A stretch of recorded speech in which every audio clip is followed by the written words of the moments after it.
Hello, everyone, and welcome to the War Report. As we were discussing off air, in fact, the only geopolitical show on the internet. We pioneered the format. We're simply the only ones that exist. We've been doing. Yeah. I don't remember my life before this show. Okay, I've been doing this since I was 18. If that's any indication. So Wow. yeah, that is where we're at right now. I remember the good old days when I had to spend 10 to 15 minutes every episode reconnecting. We used to do the show live. I think the pre-recorded Yes. format has definitely improved it, if not just for the internet speed. And look, I have a computer now that doesn't sound like it's dying, where you hear the in the background for the entire show. It's Yeah. We've come so far. Uh, like I said, it's been like what 5, 6 years at this point.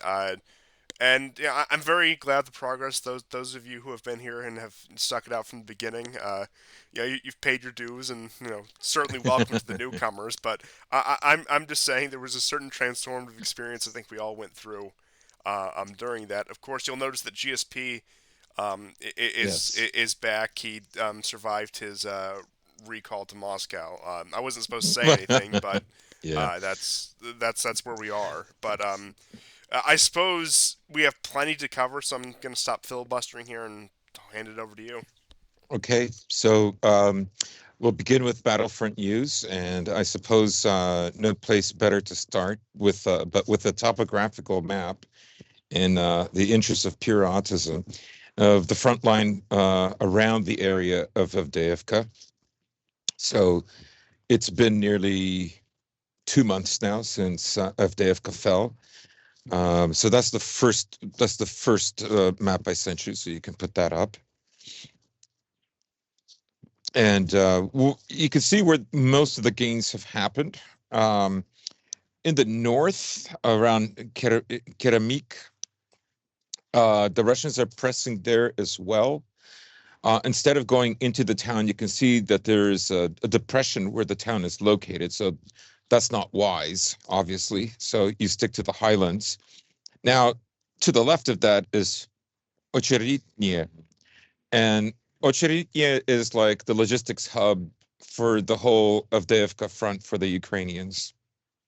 And you can go to map number 2 uh, from Weeb Union, and that will show you the gains, excluding the ones I showed you in the topographical map. They're right on the top edge. You don't see them, but you can see all the other gains that the Russians have made um, this week. Um, important was, and I'll contrast this with something that happened in Tyrni, an unsuccessful Russian attack. But there was a very large armored column attack by the Russians with like no less than 45 armored vehicles to capture the area west of Orlivka and northwest of Tyrni, Tonenke. So the Ukrainians said that they repelled it. There were, no, like 25 vehicles destroyed. Now, Weeb Union did a video on that, and there were just 8 confirmed. And the next day, we got confirmation that they did actually gain that territory, not just by him, but also by Syriac maps and other mappers. Um, so since then, these are the white outlines that I'm talking about, and the red outlines are what they basically gained in the last 24 to 36 hours. So you can see now that they have made significant gains westward. Uh, let's see, can you go to, yes, so go to slide number 3.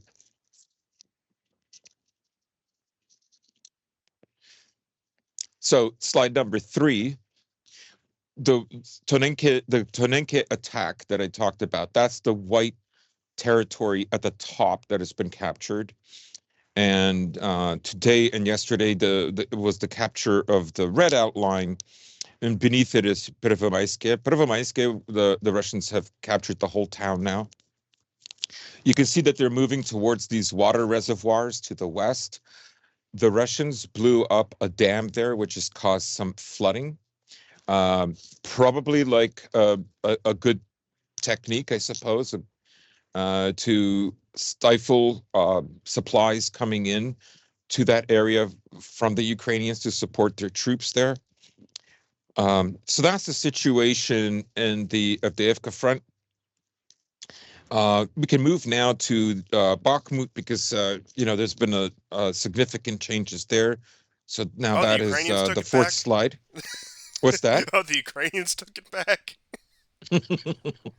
Yeah, yeah. that's The ongoing spring that's counteroffensive 2023. Believe me, folks, it's going to be a big one. It's finally going to pay off. But please do confirm my biases there.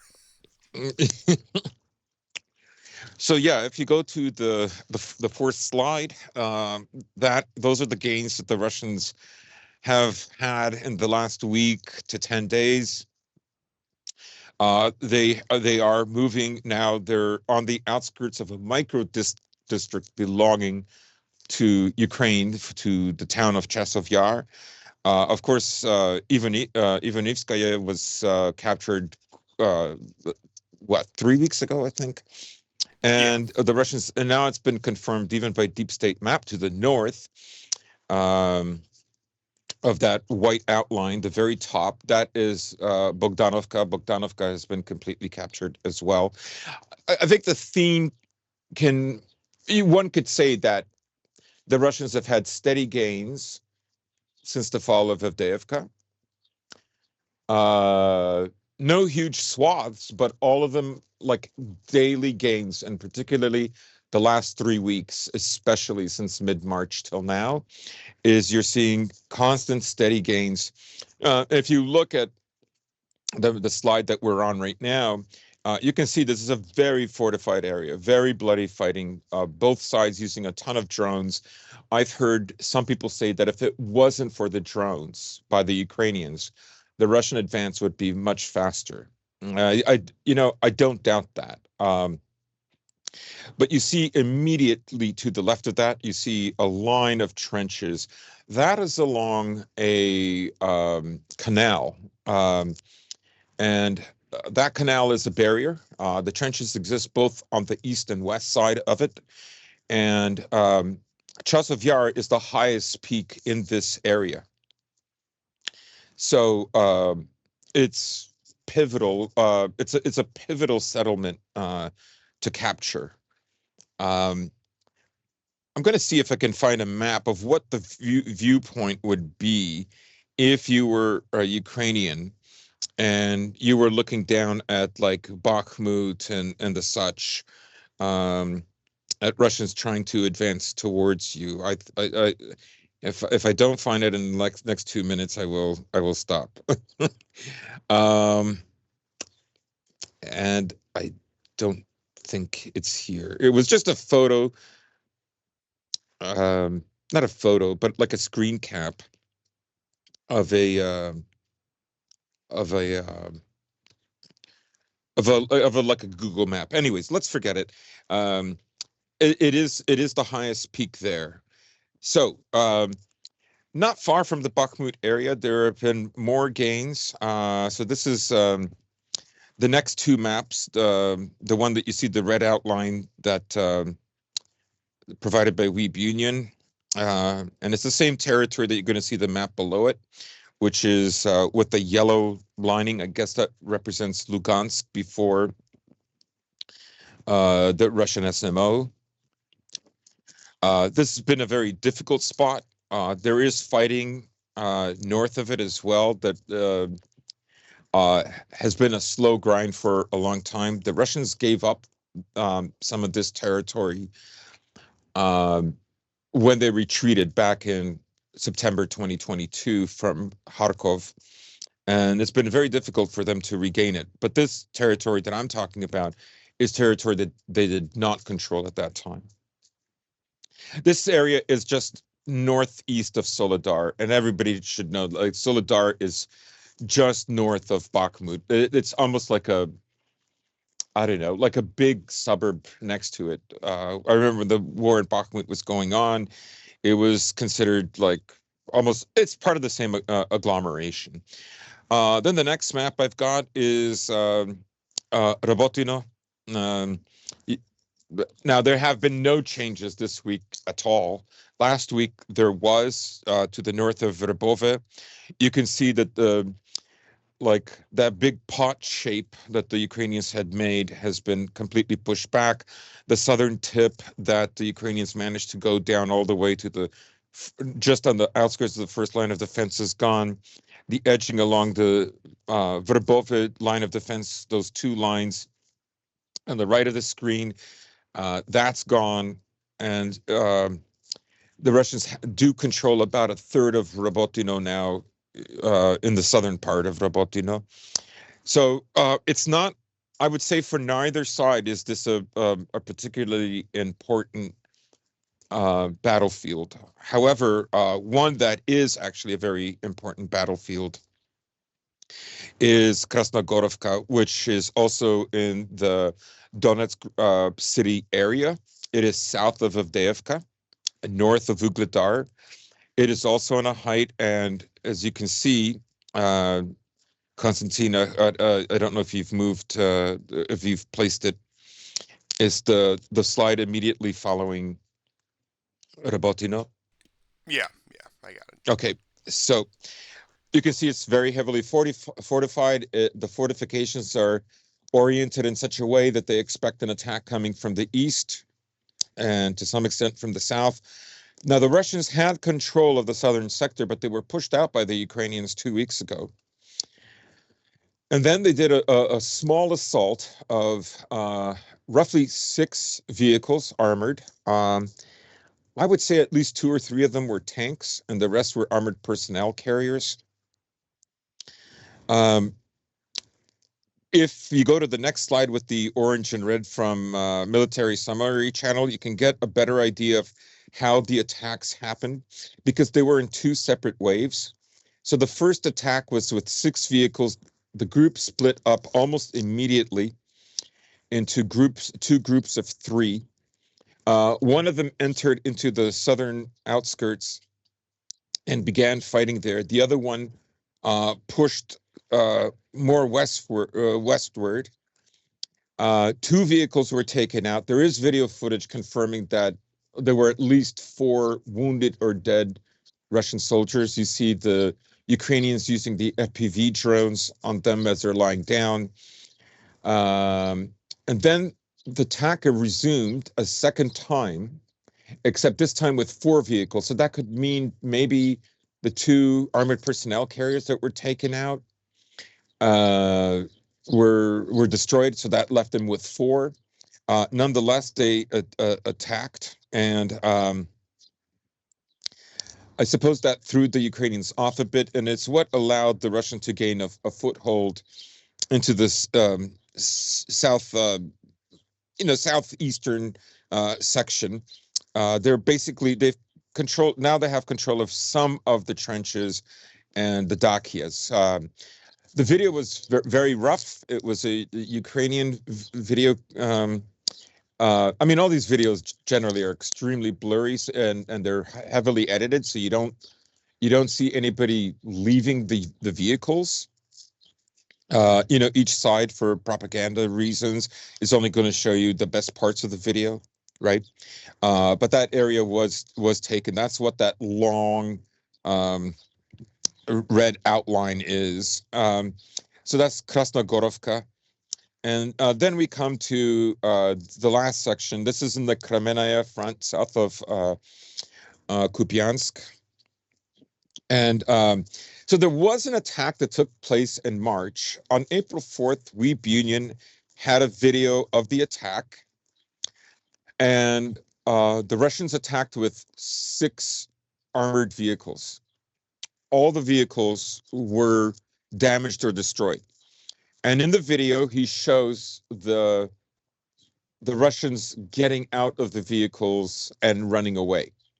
Now, he mentions, unlike Krasnogorovka, which followed a few weeks later, or let's say 2 weeks later, what happened was the soldiers were not attacked with FPV drones, which means this is an area that, well, Ukraine, first of all, has been successful in defending this area for quite some time, but they don't have enough to spare in terms of FPV drones to go after all the drivers and personnel that ran away.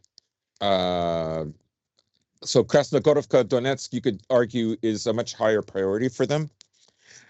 People have argued that the Russians are using these small attacks basically to stretch out the Ukrainian front line. The last show I did with you, which was weeks back, uh, I mentioned that Ukraine has like a steady defense and an active defense, and the active defense are with their best, youngest troops, the best trained, um, and this is kind of like to get them to be constantly on the move and to wear them out, essentially, right? Now, where the misunderstanding came in was about a week or two later. They were saying, "Oh, the Russians attempted another attack and it failed." So a second failure, right? Um, the thing is there was no second attack. It seems like it might have been intentional miscommunication. It originated, as far as I know, I can't say for sure, with the Russian Telegram channels. Now, I don't know if it was wishful thinking or it was, the Russian command. I don't know where it originates from, but everybody picked up on this, and even the Ukrainians did. So they showed footage, and if you go to the last slide, which is a photo, you can pop that up.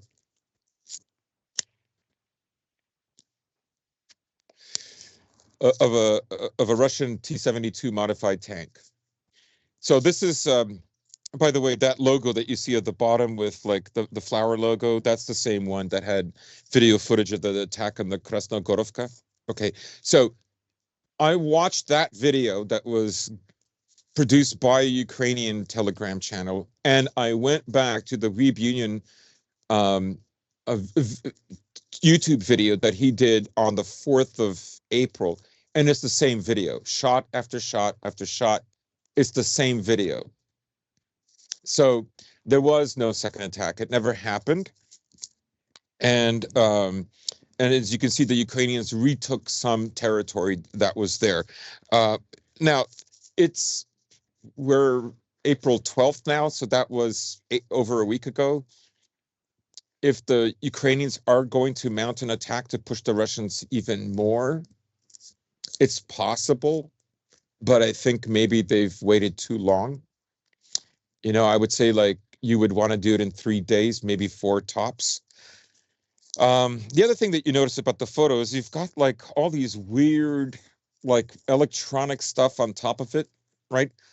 It looks like totally homemade. I don't know what they are, but Are Dima those from the military. so-called cope cages I've been hearing about?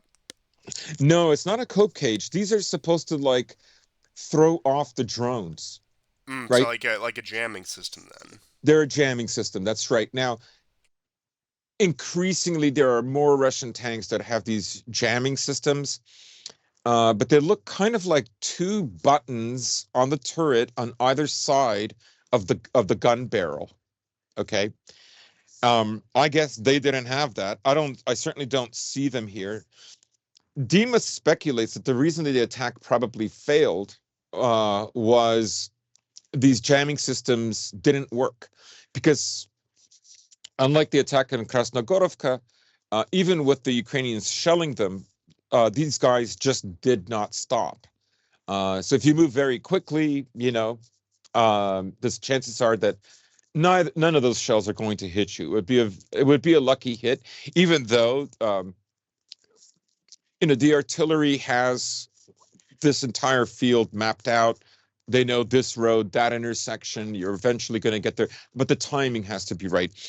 Anyways, um, in the video, you do see that there is one driver underneath one of the armored vehicles who's dead, and one to the side of it.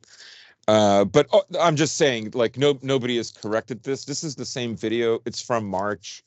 It's not even from April. There was no second attack. And the Ukrainians have already moved into this area. So yeah. But that's it for the minutia minute. There was an attack on Tokmak today. I don't know if it was a Storm Shadow missile, but it killed at least 10 civilians. There was an attack in Lugansk, uh, which hit a school, but it's Saturday, so no, there were injuries. There were no deaths, as far as I know. And I guess we can now move into strategy by maybe bringing up how many TPP, is it TTP or TPP? Energy stations. The Russians have been, Yeah. It would be power plant, so PP. yeah, Yeah, yeah, TPP. TPPs. What are we at now? Like, I think when you and I did the show, there were two, but I think there's at least five or six now that have been taken out. Yeah, and mostly around Kharkov, and you've seen the civilian evacuations out of there because of that. Not only do Yeah. people anticipate an attack, but life is simply just becoming more uncomfortable and hard to go about your day-to-day task when these power stations do fail.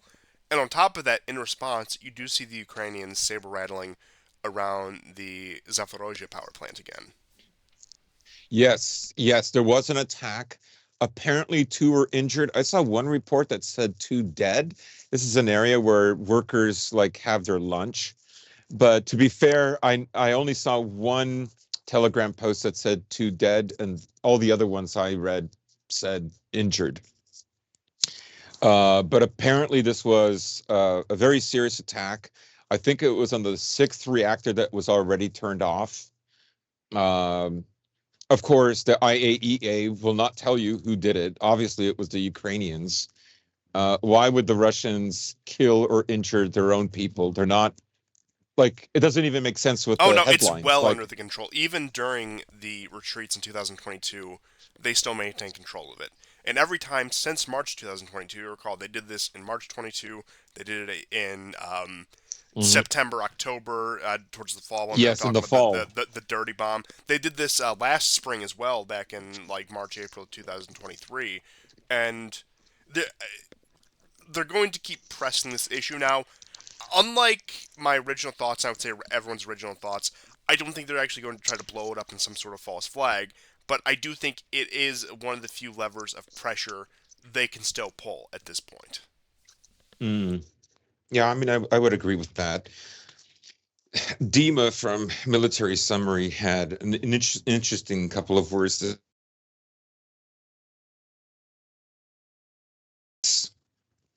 the Ukrainians are egging on the Russians to get tied up in Kharkov.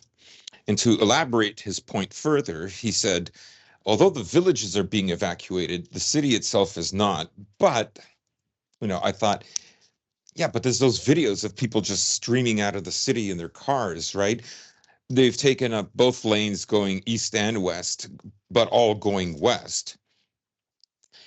And I mean, it is a possibility. Maybe that's why there was I mean, the attack in Gorovka was obviously in coordination with the attacks that happened at Crocus.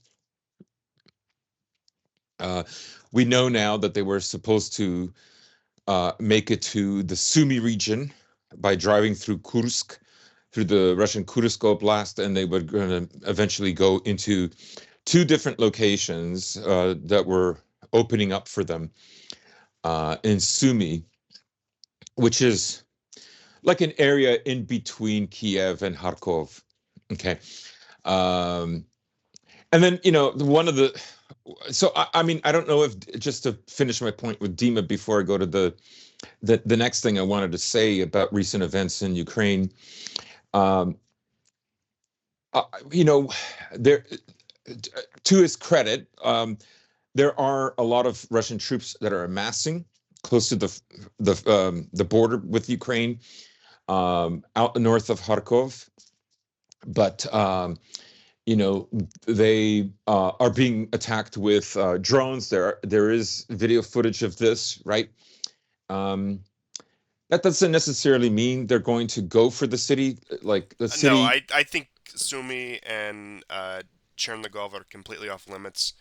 And look, I know the Russians have minesweepers; they've dealt with this before. But if I had to guess, and I'm not saying this definitively, but if I had to guess, probably one of the most mined area of the country is with the border with Russia, with Sumy and Chernigov, and I simply don't see it. I don't know what the Yeah, Russian sympathies in those populations are, whether it be worth it, and who knows? Maybe if the Russians do have those as a goal, that will come later. But just but what given do you think about Kharkov? Because I met Kharkov, Kharkov. okay, but Kharkov, I think is, I know there's an amassment there. I do think they will make a move on it, but not anytime in the near future. I think that Yeah, um, securing the territory in the Donbass is most likely going to be the priority from what I have observed, cleaning out the last strongholds of Ukrainian resistance. Now, I'm not trying to paint that like it's going to be just a wash that they're just going to sweep through them, but it it has. I can't remember whether you said this off air on the show, but it's been a gradual Russian advance, and just given the strategic and frankly political implications of it, I think the complete securing the Donbass is going to take priority over everything else. yeah. I mean, Ukraine has not taken a square mile just about anywhere on the front line since early November. When the salient in Robotino became its largest, and they've lost roughly like 40% of everything they've taken in that area. So, um, I think Ukraine actually has enough men to fight. I don't think they have enough, let's say, shells and armaments and vehicles. There was a commander of the 47th Brigade who said that the 47th, by the way, is one of those brigades that was trained to fight last year in order to take Robotino in the spring-summer offensive by Ukraine. And he said, we are down to 40%. With these statements, it's always a kind of the possibility that there is a begging, in order to get the West to supply more weapons to Ukraine. But they sometimes could be telling the truth. And he says, we're no longer, um, um, uh, an attack unit. We're a defensive unit now. And I tend to believe that. Why? Well, because the last 4 months make that very clear.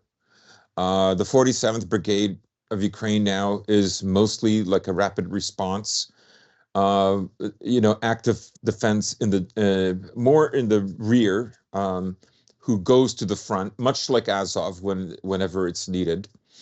But they're not there to take gains or to try to consolidate them and so on. Ukraine has been very much on the defensive for at least 5 months. There's just no doubt about that. And I would say since January, that's obvious. You know, just since February, no less than 12 towns and villages and small cities have been taken by the Russians. Uh, Nova Mikhailovka which is not far um, um, from the Donetsk city.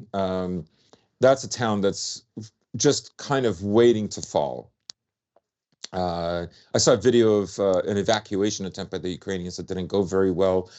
The Russians control about 60 to 65% of the city now. They control the southern part, the northern part. Um, so I would say, but to return to Kharkov, will the Russians go for it? Just the mass of the city itself. It used to house 101.3 million people, and but it has a very large footprint. And Um, it was also in that heart of the industrialized lands of eastern Ukraine, much like Donetsk and Luhansk as well. And yeah, it was one of those cities that was the main recipients of industrialization, especially the rapid industrialization in the 30s and 40s in the lead up to World War II. So yeah, it's a major city, has a major footprint. Even going back to the times of Imperial Russia, it was one of the largest cities in the region as well. So yeah, this yeah. is like both in terms of actual strategic value and symbolism. This is no, this isn't some Chasov Yar village we're talking about. It's Yeah, huge. It's huge. exactly. It would be like 15 Mariupols. Like it's vast. It's enormous. I mean, so was I don't think that the reason that the Russians are just destroying the energy infrastructure of the city is like it's not just some cynical move on their part. It's not retaliation. It is to whittle away at their military industrial complex within the city. Uh, that's what I think it's primarily for. It has unfortunate negative um, I'm sorry to uh, interrupt, but I just have Telegram up. We'll touch on this when we get to the actual topic, but there are initial reports of Iranian oh, drone attacks on IDF right now. oh, really? Yeah, Oh, wow. like I Finally said, happened. we'll get to that. I'll let this develop a little more. We'll get the word Ukraine news, but just so everyone knows that Yeah, go, go, go. yeah, I like I said, I want to type some stuff with Ukraine first because we're already on it. But I just Okay. wanted to put that out there so I Oh, didn't okay. forget. All right. I almost thought it was never going to happen. So Yes. nothing never happens. Is only true most of the time. So I guess I'm saying is what I'm saying is the Russians are going to be, I think, incredibly patient about this. Um, they're not going to rush headlong. I understand the logic from the Ukrainians wanting them to get into a battle for Kharkov, right? While the battle in Donetsk is not even resolved. I get it. I understand it. But I don't think that's what the Russians are going for. I understand why, from an industrial point of view, Kharkov is very important. Poltava, which is a city just south of it, and Dnipropetrovsk, which is south of Poltava, that's where most of the um, supplies feeding the Ukrainian forces is coming from. I get why it would be important, but I think the Russians are still looking basically to expand their control over the best parts of Donetsk, right? So that cities like Avdiivka and Bakhmut can become logistical hubs for them in a very real sense. And because you still have the cities outside of, like, let's say you include Chasovyar, Konstantinovka, um, and Slovyansk and Kramatorsk, right? That's like this whole line. That in and of itself, that population is, I think, what, 300 to 500,000 people if you include all those settlements, or that's what it would house. So that in itself is bigger than Mariupol was. Uh, you know what I mean? It would be such a stupid thing for the Russians to do. Um, and again, like I say, the whole point of the attack in Belgorod by the right wing nationalists of Russia, supposedly, even though there were even Poles amongst them. And by the way, there was an Poles, interesting Romanians, video of two Germans, Americans. yeah. What's that? Poles, Romanians, Germans, Americans, all part of Yeah, yeah, this yeah. But right there were wing two freedom Americans in legion the or attack that whatever. got killed. A video surfaced. One of them was killed by a sniper who was the leader of their unit, and the other guy got killed that recorded the whole series of events. But the whole point of that, and I know you talked about it in the show, but I just can't help reiterating it.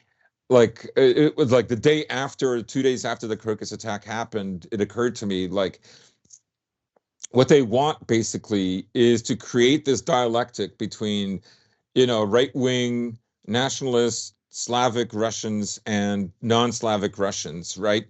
To divide the country over that, right? And of course, the Western press went on with their, how could he let them down like this? Obviously, there was an attack that was planned for the 7th and 9th when that singer Shaman was supposed to play. That got canceled. An Italian was supposed to play. He canceled um, and went to Moscow afterwards. He's an older gentleman. I suppose he's popular. He has a following, let's say, amongst Europeans and Russians. In any case, we all know now there's footage of one of the attackers who was there, who was scoping out the theater before the attack on the 22nd of March. Um, I'm guessing because the Shaman concert was canceled, And because the U.S. warning was only for this from the 7th to the 9th, or the 7th and the 8th. Um, there was, maybe the Russians let down their guard or whatever. And then people talk about, like, well, why would they do this for so little money? Well, let me remind you, there was a woman in Odessa that's facing 8 years prison time. You know what she did? She was paid basically the equivalent of $50 each time. She scoped out a place for the Russians and told them where and when to hit. And she did this over a dozen times. Is that a lot of money to go to prison for 8 years? You don't even know if she's going to survive. She probably won't, right? We know that Ukrainians do it for even less, that are on the other side of the front line in Russian-held territory. Um, so all I'm saying is there's examples of people doing stuff like this for even far less money. Granted, they're not physically killing people. Yeah, well, I mean, since you brought it up, I will also reiterate that with the American warnings, and I would say you could look at an equivalent situation between Egypt and Israel in the lead up to October 7th. When you have a state you're on very hostile terms with, even if you aren't directly at war with each other, you're going to view everything they tell you, especially of that nature, with an extreme skepticism. Why are they telling me this? What's the It's a real threat. agenda here? Exactly. It's like a threat, basically. Putin even said it, that this is blackmail, right? Um, so, anyways, but just to move from there, let's. Uh, uh, if there is more stuff on Ukraine, I can't, I can't think of it at the moment. Other than I'm just astonished at the level of missile strikes. The Russians have introduced a new missile called a Ha-69, which it's an X, but in Cyrillic, uh, X is Ha in Yeah, our it's like that language. So KH sound. that's right. Yeah. And so this is, I think it's subsonic. This is not a supersonic missile, but it can fly just 20 meters over the surface. And this is what they took out some of the latest TPPs in Western Ukraine. There's one not too far away from Vinnytsia that was destroyed. And of course, it was also used in attacks on Lvov. So, um, the Russians, did they stockpile? Did they, the missiles? We don't know, but one thing we do know is they're advancing their missiles. They're making them more sophisticated, and it's kind of a complementary suite. They're using them with the Kinjals, with the Giron drones that are, fly like what 130 miles an hour, which is not very fast. And then you have like the hypersonic stuff mixed with supersonic, subsonic cruise, all of them to basically throw off the Ukrainians. And this has exposed, the weakness of um, of the Ukrainian air defense. There are no more Patriot battery systems. It's not just a question of they're low on missiles. They are low on missiles. That's true. And yes, Germany has agreed to give them one or two um, Patriot missile defense systems. But remember that in February and early March, when we were doing the shows, the Russians took out several Patriot systems. And in just the last few days, they took out two or three S-300 systems in Odessa. So um, I've seen articles where they're talking about how the Russians are flying very close to the front line with their glide bombs. I believe Business Insider had a article about how the glide bombs actually are a game changer. And Jihad Julian, did an article just before Avdiivka fell, or just after Avdiivka fell. He talked about how one of the villages that the Ukrainians were protecting, the two buildings were just obliterated where there were Ukrainian troops. So, that's probably one of the reasons why Avdiivka fell so quickly, is because of the glide bombs. And, so bridges are being taken out, energy infrastructure is being taken out, glide bombs. I was talking with my brother about this. Like, it's almost criminal that the Russians didn't do this in the beginning when they could have. I mean, if for nothing else, but to save more. lives of their soldiers. Oh, of course, and I You, do you think know, that's one of the biggest Russian errors in this war. That they were overly cautious, and in a turn of events, like it happens I many times, it cost them even more. yeah, I get it. You know, the playbook that they had, the plan A was really the favorite plan, which was get them to capitulate really quickly. Remember, I thought they were going to talk about Bucha when April the 4th came by, but nobody talked about Bucha, right? Uh, when they took Bucha, like, Bucha was still like a place where, don't fire at anybody unless they fire at you first. And, they captured um, 12 people who fired at them. They let them go. And then those people went to an arms cache in the town and fought them again. Okay, they were captured, and this is probably a war crime anyways, but they were captured and they were executed. And that is like an example, but um, most of the destruction of that city was the Ukrainians trying to bomb the Russians within the town. But anyway, so Bucha came and went. Nothing came of it. But I saw you know, one person mention it, and that is the discount jihadi Julian J in Kiev. yes, yes, yes, yes. The discount. That's the only person I saw mention that. If that's any indication as to Yeah, how yeah, overlooked and it was. Ukraine will still not release the names of all the people they said that had died. Because remember, it took like 3 days for the Russians to capture that town. Um, so, and after they did, there was shelling by the Ukrainians in retaliation and so on. But you want to That's talk about actual Ukrainian deaths? I don't have a way to show just because of technological limitations, but you saw that Twitter thread of Ukrainian military cemeteries I sent you, correct?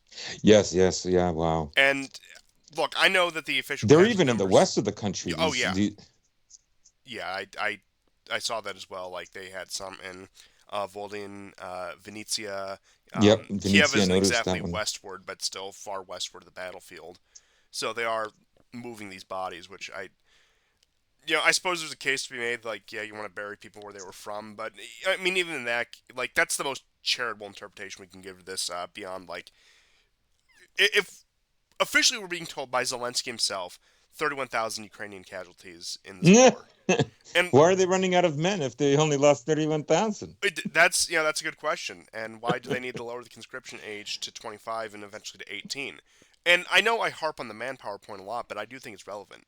So not only do you have issues with manpower, not only do you have to have them lower the conscription age because of that, but even the population that is currently eligible to be drafted, uh, between the I don't know the black vanning and everything else, beyond the Yeah, black yeah. vanning, the conscription system is so inefficient.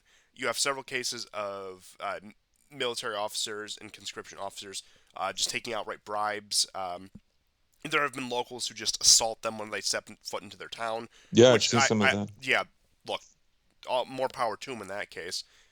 There's been the constant smuggling ring from Odessa into Moldova. Now, the Moldovans had said that they're going to start deporting these men, so they've Oh cracked down God. on that.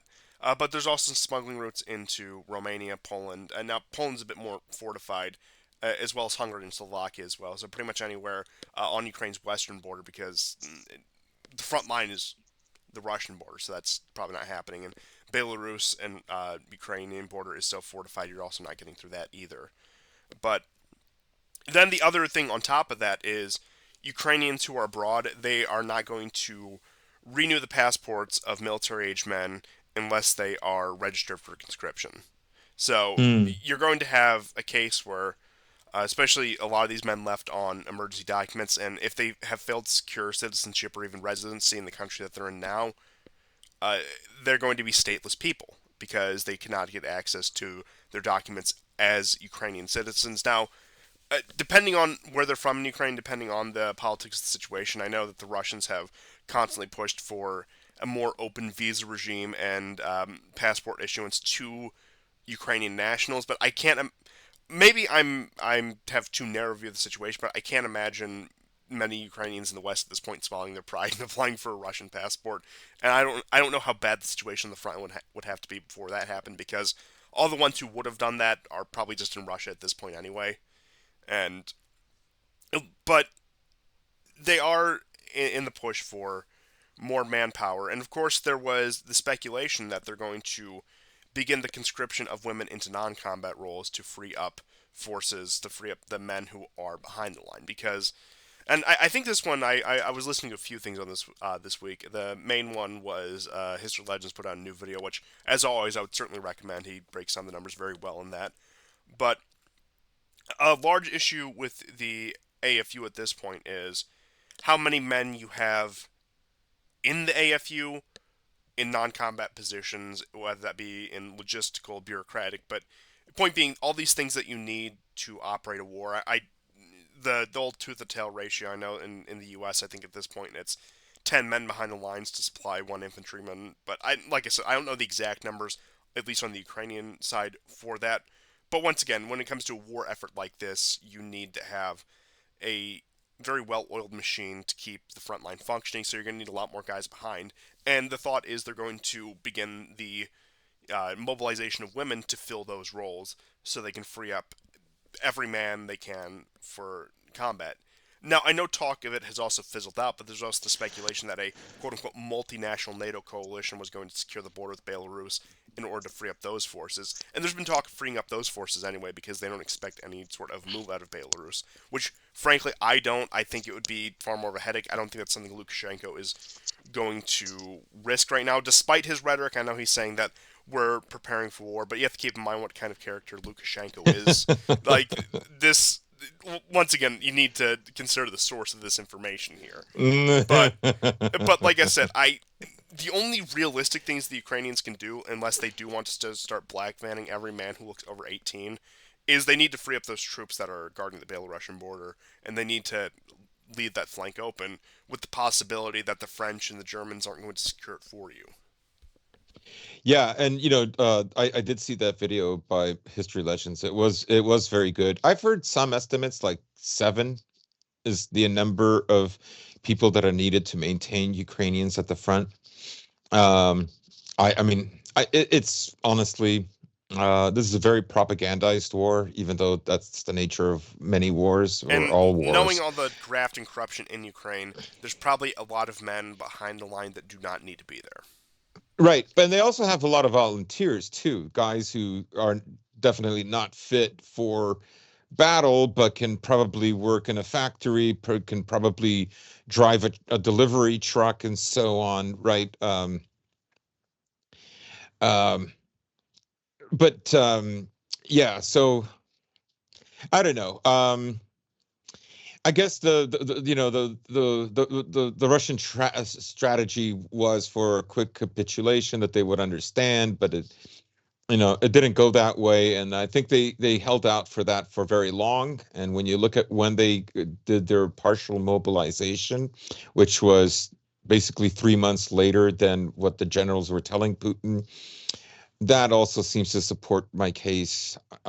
Well, our case, because I know you've agreed with it in the past before, and brought it up yourself. That this was the strategy, but in any case, that the front lines in Ukraine, the Russians are really ramping up the heat right now. They know that this is probably the weakest Ukraine has been since the beginning of the war. And look, I know the Russian state media obviously has a narrative to push, as does every media. But something you've seen an uptick in, at least I've seen an uptick in, is the drone videos of the Ukrainians surrendering. Of course, the Russians do have the radio comms network set up specifically for Ukrainians to surrender. Volga 149-200 for any Ukrainians listening out there. And you see more and more of that. You see more and more surrenderings and retreats. And uh, I think we are starting to see, I don't want to speak too soon, but we're seeing the beginnings of the morale breakdown I've been speculating is going to happen for a long time in Ukraine on the front lines, because the most fervent men dedicated to this cause uh, died storming Russian trenches in the counteroffensive. And you, of course, have the commissars who keep the, let's just say, less enthusiastic men in line, but that only goes so far. At a certain point, you might take a bullet to the back retreating instead of charging into that, just because that's how unfavorable the situation has become. And especially if the Russians do continue their advances, if aid from the U.S. continues to be tied up as it is right now, then there's a very real possibility we could get to a point where the morale just completely implodes. And despite Macron's statements and some statements coming out of NATO, the proposal for an international coalition seems dead in the water, as of now at least.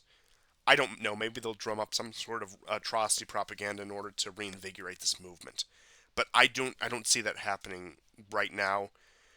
But as it stands, I think the Russians, barring another hefty aid package, which would have to be completely comprehensive, also rapid. Oh, I see the stuff you're sending me now, and Hmm. trust me, I have plenty to cover on this Yeah, yeah. Iran stuff because it does look like nothing ever happens has been temporarily suspended. But we'll get back to that. But with all that being said about Ukraine, I simply don't see the sustainability of this war effort. Even if the aid package gets through, let's say Congress all of a sudden gets browbeaten into passing the $60 billion package tomorrow. Do you know how long it's going to take to actually actualize? You know how long it's going to Hmm. take for that aid to take effect? It the way the Not to front line mention can. it's half what they got the first time. Oh yeah, absolutely, and it's been diminishing amounts and diminishing returns every time for the Ukrainians. But I don't know. I'll see if I can find it. That thing I sent you last week. It's like a parody of like the old the old internet comics with Biden and Zelensky. Because I got it. I so I'll just put that up right now because that is it's too good. Oh, here it is. Uh, Let me get that right here.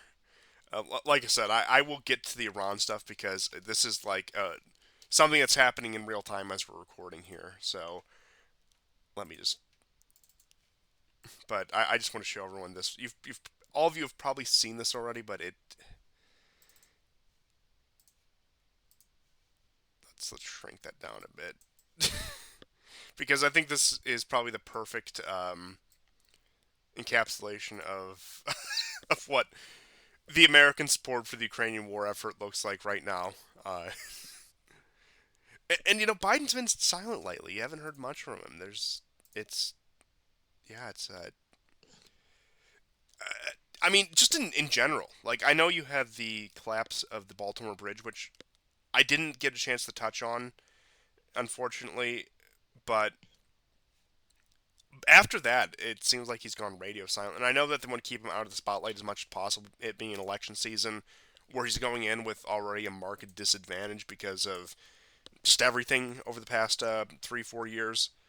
And with all that being said, this stuff with Israel is getting too intense, so I need to move on to that. So as we were recording, Yeah, I mentioned this about like what 20 minutes ago.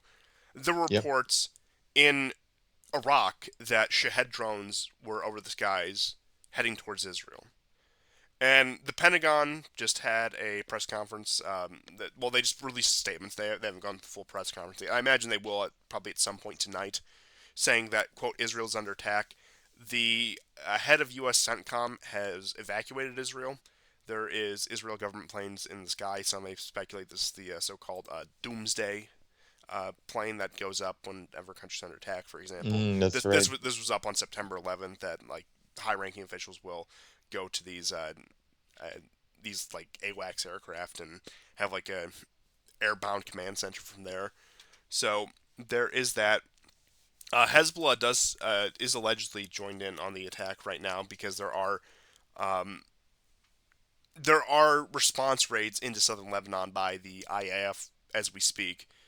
Um, Iraqi Hezbollah has declared the start of operations against Israel, and the IDF is warning uh, civilians and warning military installations that kamikaze drones are inbound, and if they are Hmm. Shaheds, over Iraq. Yeah, I mean And they're not exactly like I said, they can't even do like 200 miles an hour. Like no, no, it's going to take it takes hours. 9 hours for them to get there. Like Yeah.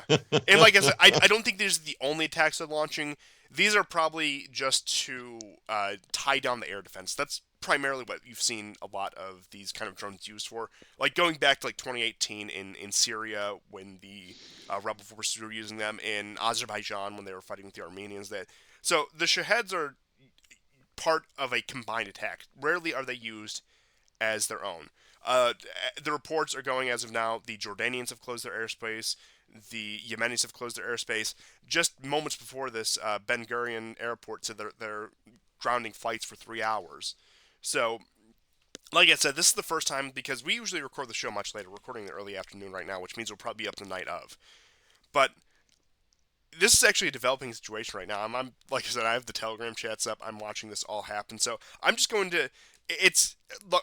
I'll touch on some of the background of this, but I'm just going to report as it goes because there's so much happening right now. So the backdrop to this, of course, I discussed last week, which was the strikes on the Iranian consulate in Damascus, following, of course, just the entire debacle of intervention in Gaza, where you had speculations of Rafah. Of course, you have the IDF advancing in. You have the IDF advancing in Gaza, but failing to really achieve their goals here. yeah, they didn't. And despite the mass slaughter, I'm not trying to downplay the human cost of all of this, Yeah. but in terms of uprooting Hezbollah, not uprooting Hamas, Hezbollah comes later, I suppose. Um, they have failed to do that. Hamas leadership is still in Qatar. Qatar has been their main state sponsor for years. This entire bloviating about the Iranians has been. Look, I mean, the Iranians have their assets on the ground in the Palestinian territories, and especially in Syria and Lebanon. But the connection between Iran and the actual organization of Hamas itself has always been tenuous at best. So it's been just this campaign. People have speculated, of course, they're clearing them out for ethnic cleansing. They want to build more settlements there, et cetera, et cetera. Which, I mean, at this point, who knows? With what's happening right now, um, Go ahead. Go I ahead. don't want to proclaim this is the end of Israel, but once this is the most direct attack the Iranians have put on Israel so far. It has always been indirect. It has always been Hezbollah launches rocket attacks, or some other proxy group out of Syria launches rocket attacks, or harassment, or maybe the Syrians fire their S-300s. They actually do let loose on Israeli missiles and Israeli aircraft. You recall they actually intercepted an Israeli aircraft in 2018, going all the way back for that February 2018. But since the strike on the consulate, which, look, I know Israel doesn't adhere to any of these treaties. Israel is functionally a rogue state. They have been the exceptional country for decades now. But it does look like with this, they are not going to uh, be able to get off with this time. Now we'll see the long term consequences of this attack. We'll see if this is just a one off attack or whether this is a sustained campaign against Israel. But mind you, Israel has been losing public favor for months now. I mean years, but ever since October 7th and the response therein, Israel has lost so much public favor to the point where even a lot of the uh, conservative right wing stand with Israel people in the West, like while they haven't forsaken Israel as a whole, they're exhausted. They have less energy to care about this issue than they did before. They're seeing what was supposed to be this swift operation against Hamas because they bought into the propaganda all these years turn into a long drawn out intervention in Gaza, as well as subsequent escalations in Syria and Lebanon, and now this most recent wave of attack. And who knows, maybe the fact that the Iranians finally struck Israel is going to steal their resolve. Maybe this is going to give them every excuse that they need. But mind you, you still had Biden coming out, one of the few times he's actually come out since the Baltimore bridge collapse, saying that, oh, look, we can't necessarily say that we're going to stick our necks out for Israel if they get themselves embroiled with Iranians. Now, we'll see how much words translate into actions because there was a little bit of going back on that statement from the Biden administration. But this ultimately is the culmination of October 6th. And like I said, 7th, you mean? yes, October 7th, January 6th, October 7th, the two worst days in history, as we all know. Oh yes, yeah. Sorry, sorry, sorry. Yeah, of course, but this is the culmination of all of this. And I just want to bring this up. It's not too relevant, but Trump getting out there in the lead up to all this, saying that Jewish Americans who don't vote for me and they vote for Biden, etc. Any Nah. Democrat need their head checked. It's still going out there despite Biden completely acquiescing to every Israeli demand, the most quote unquote pro Israel president in history, and at least in terms of actions, the most Jewish cabinet in history. If you don't vote Mm, for me, you need to have your head checked. And just a few weeks ago, Trump was saying that like this needs to end. Israel just needs to take his lumps and give up on this. But I mean, look, we'll see how his rhetoric changes. Of course, now that the Iranians yeah, have actually yeah. launched their attack, the neocons are going to be baying for blood over this next week. I can guarantee you that. Even if this initial attack, we'll have to wait for the dust settle. We'll have to see the actual damage. And like I said, I will report as it happens because I'm just getting spammed right now on Telegram with stuff about this. Yeah. It's wild if anyone has it up, and I'm sure by the time we have this episode up tonight, it'll still probably be much the same. Yeah, well, you've been talking. I've been checking out Yeah, some of the go Telegram ahead. Give us more channels. substantive updates on that then. I mean, I haven't seen anything that indicates the Shaheeds have destroyed anything. Just there's a second wave apparently that's been launched. But remember, like if we're talking about Shaheeds, like again, they take 9 hours. These are very slow flying objects. You know, they're not going to be particularly difficult for the Israelis to destroy. The only thing I can think of, as you already indicated, is they could be used for a secondary attack that would follow very swiftly after this or during the time this is happening, with much faster moving objects, right? Like maybe a missile attack from Yemen or whatever. But you know, I like honestly, Iran seizing that ship Ares today at the Horn of Hormuz. Okay, the ship was manned by Portuguese sailors, but owned by an Israeli tycoon. The ship has been seized. That's more effective. That's what you want to do.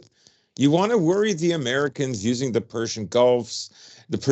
You want to make really rich Jewish billionaires in Israel and in other parts. You want to You shake know, the confidence of America's securing of the yeah, seas, yeah, which is that's what you want to which do. is what the Houthis had done in Yemen, where and like I said, they let Russian ships pass, they let Chinese ship pass, they let Yeah, pretty much everyone who's not an Israeli or Western ship pass at this point. And yeah. what they're doing in that, like you said, is far more effective. And we'll see the ultimate.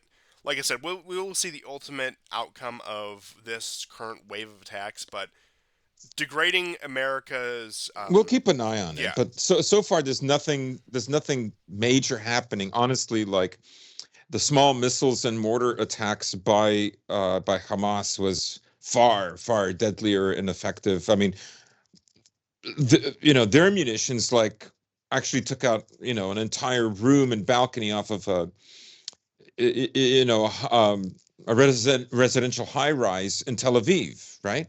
Like you know people got killed during those attacks. They so this this is all the early warning, like it's super early because it takes so long for these drones to reach there. What's the point? Anyhow, I mean, there could be something else, but so far, like, and of course, we'll keep an eye on it. Things could change. we have an Aristovich update. Uh, Ah! he posted this about He's so 8 minutes ago. sophisticated. Number one, Iran attacked Israel. Number two, Israel will respond. Number three, there's no potential for a terribly big war there. Number four, nuclear too. Number five, it will not affect us. On the contrary, A, the topic of assistance to Israel may push the topic of assistance to us. B, Israel will weaken ally of the Russian Federation, Iran. We wish the Israelis good luck. Hold on, fight, we are with you, and we are grateful to you in advance. So Arestovich thinks Ukraine will get more funding because of this, not Israel. That's what he It's said. That's insane. That's not possible. They literally received. Remember all those 155 millimeter shells that they were supposed to get in October? There were hundreds and hundreds, like thousands of them, that they were supposed to get, and then literally the plane was redirected to go to Israel instead of Ukraine, or well, Poland, and then it would go to Ukraine. Um, that's just completely asinine. I mean, he has to be like working for the Kremlin. Yeah, that's it. It's it's ridiculous, which is why I had to share, of course. Hmm. Uh, That's a but great Arestovich. it's You know classic. what? At the end of the year, we got to do like 10 best Arestovich moments, but not just of 2024, because we didn't do one for 2023, Or and we should 2022. have. Yeah, Yeah, you're right. yeah. We 10 need to best backlog. Arestovich moments. We need to backlog these, and then I love the one where he's in some European city. I don't know if it's in one of the Nordic countries, one of the Scandinavian countries, and he's pointing to a sign that says Valhalla. Like, is he mocking? And this was around the time it got posted around the time that Avdiivka fell. You know, Azov was. Yeah, I'm gonna send it to you now. This is just the most like, what is he doing here? Just, I love this Valhalla. You willing to go? He's not gonna go to Valhalla. He has no intention. He's mocking the ones that are going to Valhalla. like I think Arestovich is a hero. Okay, he's doing more than the men on the front lines. Okay, he's done his part, as he said in that interview we read. He's been doing his part in this war. Going to Walhalla is very. I didn't realize the Scandies did the W as the V as well. I that's actually I'm yeah I'm a little surprised by that. I didn't know that, but I He it, could be in Germany. I don't know. yeah, yeah, that is a good point. But we all know he's in America right now because it's the only Yes. place that'll have him. But you do have to wonder in this. I know that we said there were Israeli strikes on southern Lebanon as an almost immediate response because, of course, when they see this, they're going to. I don't know whether that was a preemptive strike on Hezbollah positions, realizing that if the Iranians are launching now, Hezbollah is probably either preparing something or um, it has already launched their strike. I wouldn't be surprised if we saw activity in Syria, if we saw some hitting of targets in Damascus and Aleppo in particular, because those seem to be the big ones that they always do hit whenever these sort of situations do arise. But you do have to wonder what the scale of the Israeli response is going to be. How much are they going to push to escalate? Is this perhaps this is a tactic to make them look weaker than they are? Because what are they going to strike into Iran? I Yeah, yeah. I don't think so.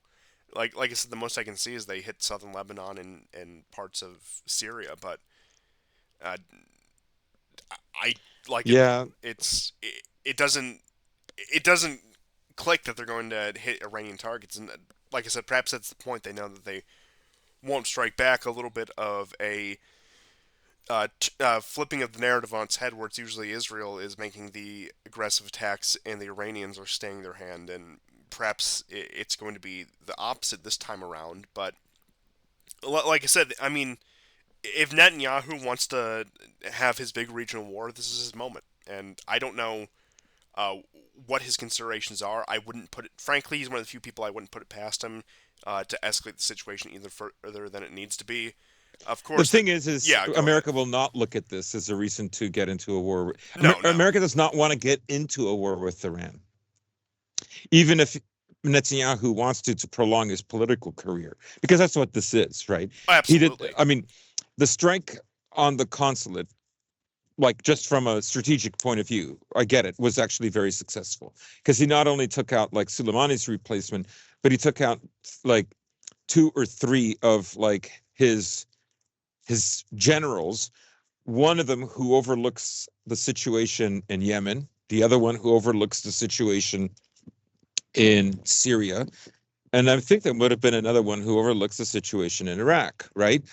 Um, and I have to say, Scott Ritter put it very well. He said, this isn't like like the way the American military works or the way Western militaries work. That is, you have the insignia on your lapels that designates who you are, in the rank system of the military.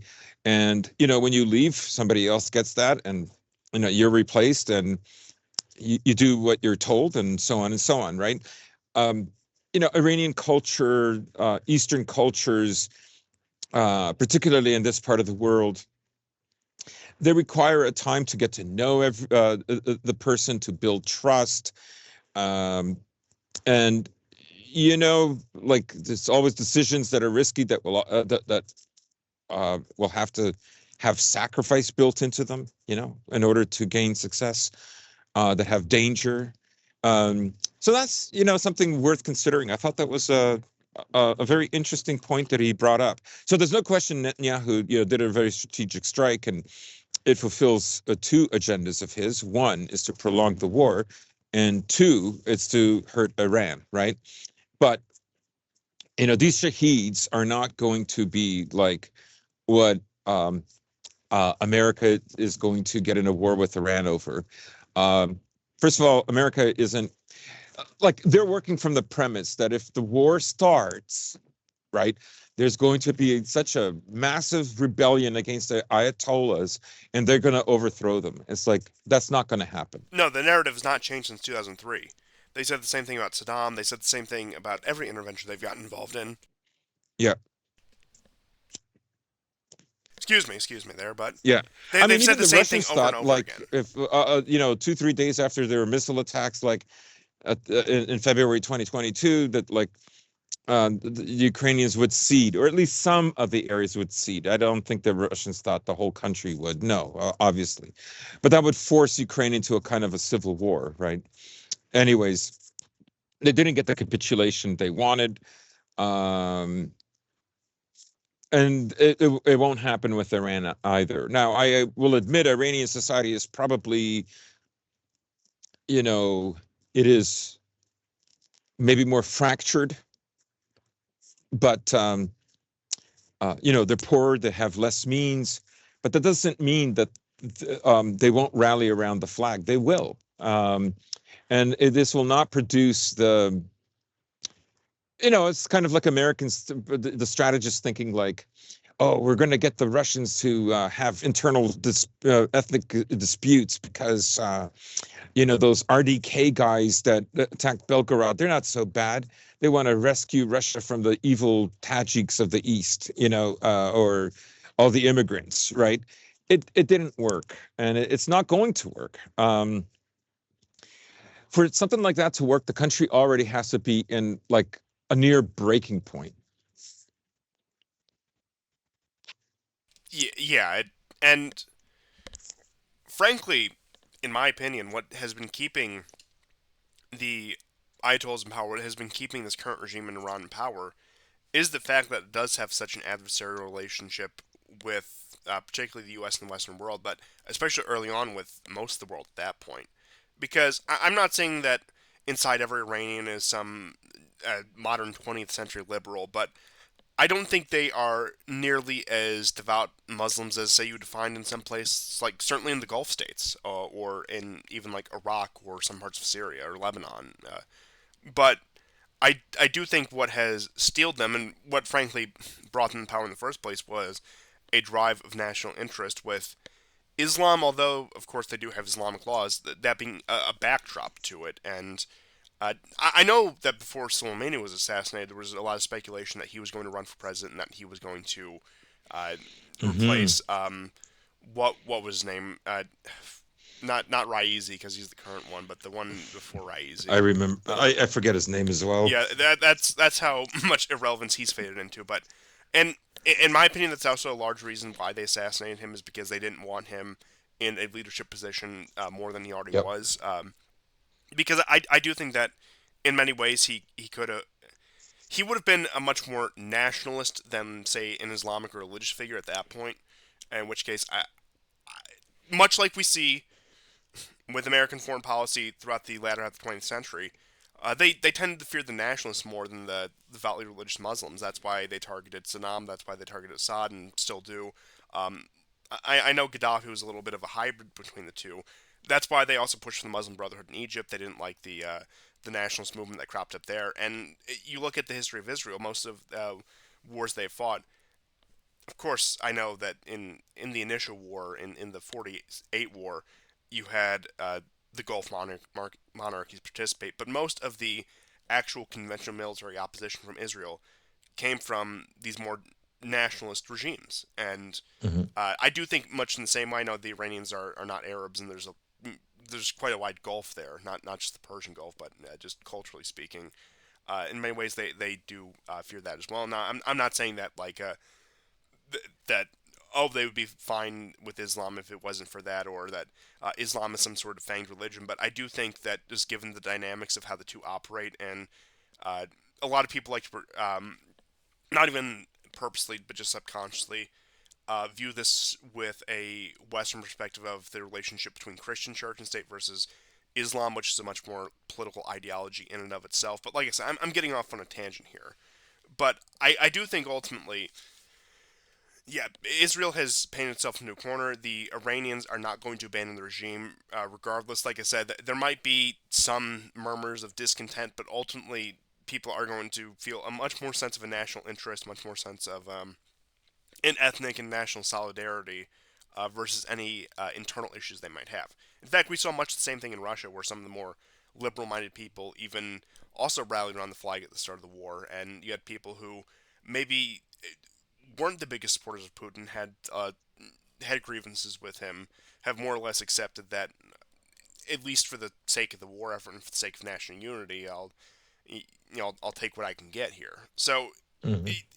what happens every time is, we're going to shake the confidence of the regime. It does the exact opposite. It always creates a rallying effect, and it because political divisions are not as pronounced in these other countries, especially the ones that still have a greater sense of ethnic and national identity. Whereas in the United States, sure, you have, say, after 9/11 is probably the primary example in recent history, especially given demographic situations only gotten worse. You had a few months of a rally around the flag moment before it delved into political infighting and discontent, of course, followed by the Iraq and Afghanistan wars, the questions of should we conduct those, how should we conduct those, et cetera, et cetera.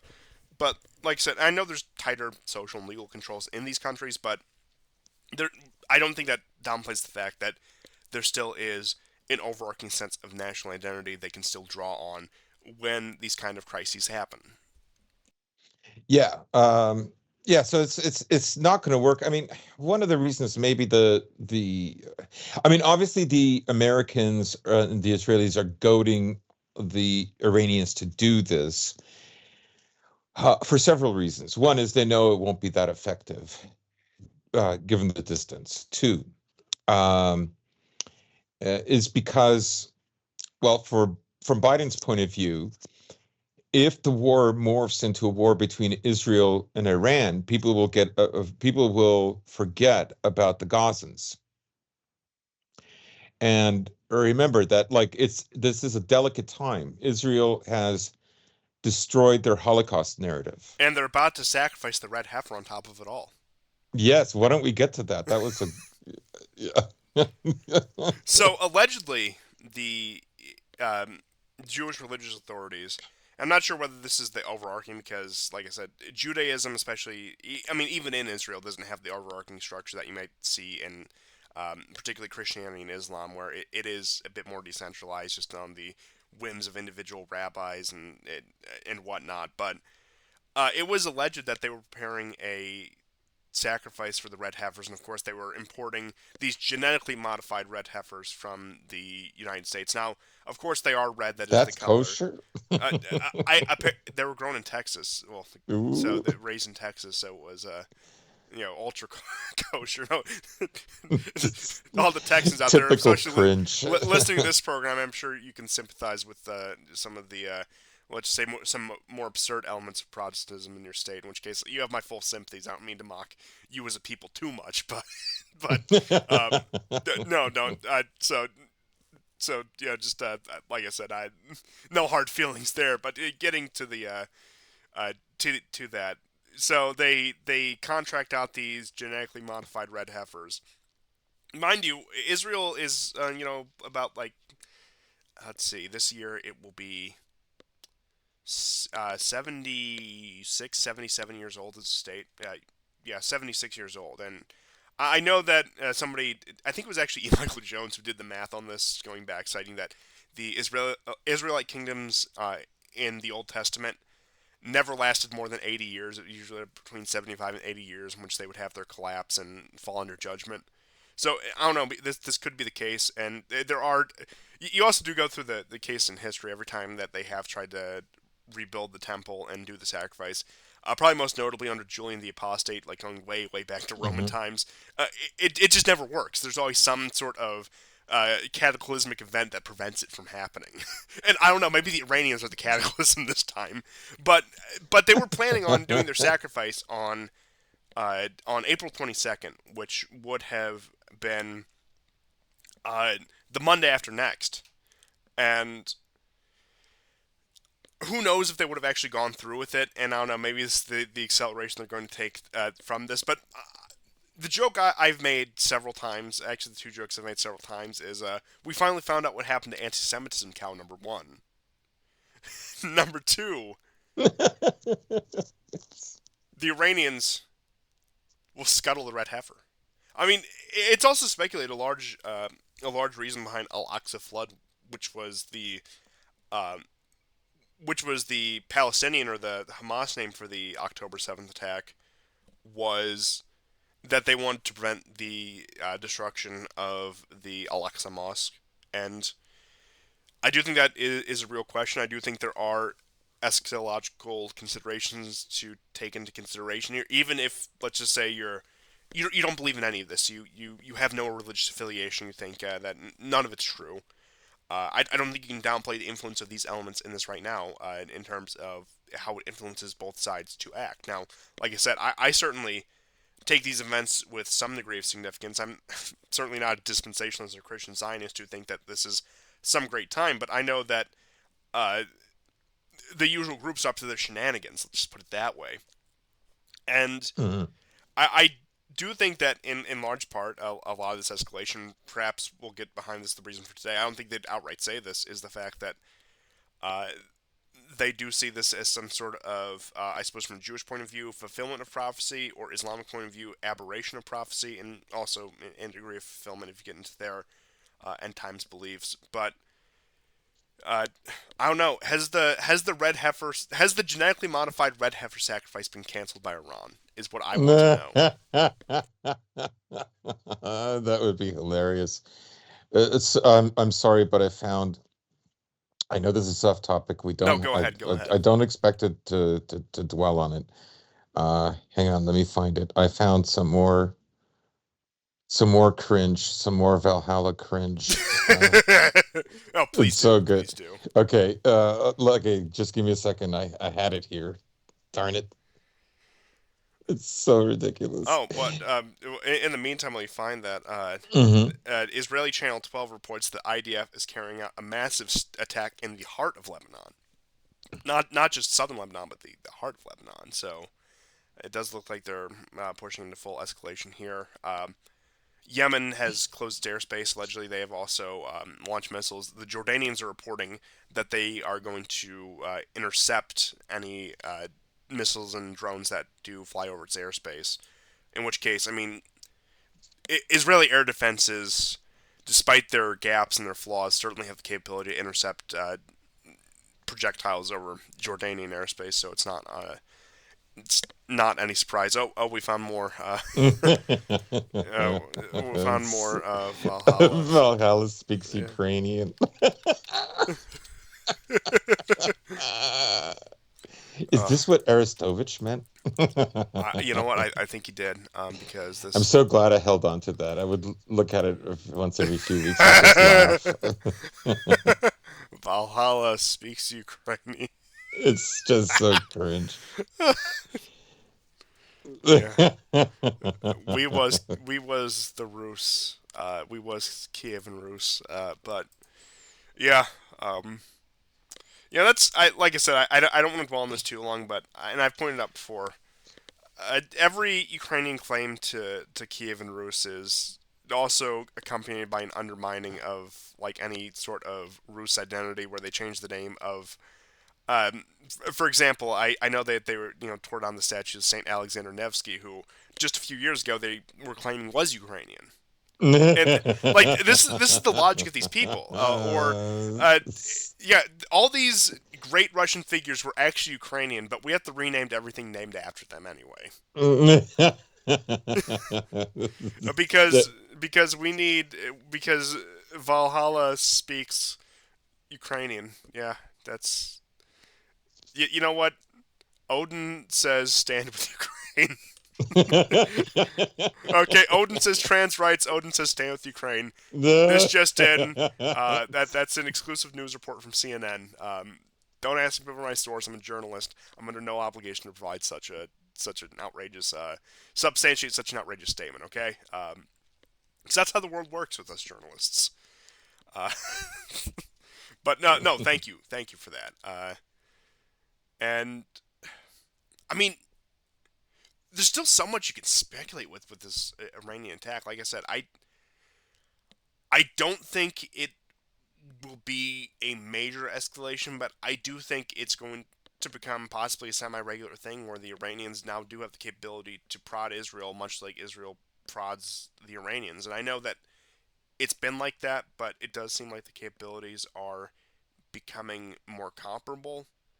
And the question is how much is Netanyahu willing to wager in order to hold on to his political career? And also conversely, how much are the Israelis themselves and also their foreign sponsors willing to put up with Netanyahu's desperate attempts to cling on to power and keep himself out of prison? I mean, what's the breaking point here? I know that Chuck Schumer said it's time for Netanyahu to go, it's time for Netanyahu to step down, but you almost had this issue shelved. You almost had this issue put back to the side with the pivot back to Ukraine, with the narrative focusing on Ukraine. But this is still going to be hanging over Biden's head. And insofar as electoral politics matters, insofar as you can count on a fair and honest election, which I don't see why anyone couldn't, because this certainly 2020 was. But what's this going to do to him? And I mean,